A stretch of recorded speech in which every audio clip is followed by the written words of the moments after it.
我以為呢一世就咁就算。仲記得佢嗰一句就係、本身你都係蒙查查，但係前面都有好多嘅可能性。你慢慢去感受、去接觸，你就可以達到你想要嘅挑戰同目標咯。嗰個就係一個我以前嘅游水總教練啊，張護文教練啦。我人生嘅領航員一定係我自己。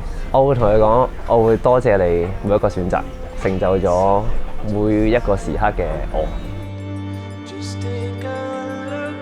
我嘅領航員就係電影，因為我覺得現實生活中咧，一啲你唔會見到或者你忽略咗嘅嘢，都可以喺電影裏邊令到你有反思，或者係令到你點樣可以成為一個更好嘅人。我會願意成為一個領航員，我希望可以用自己嘅文字令到大家知道你係唔係孤單一個嘅。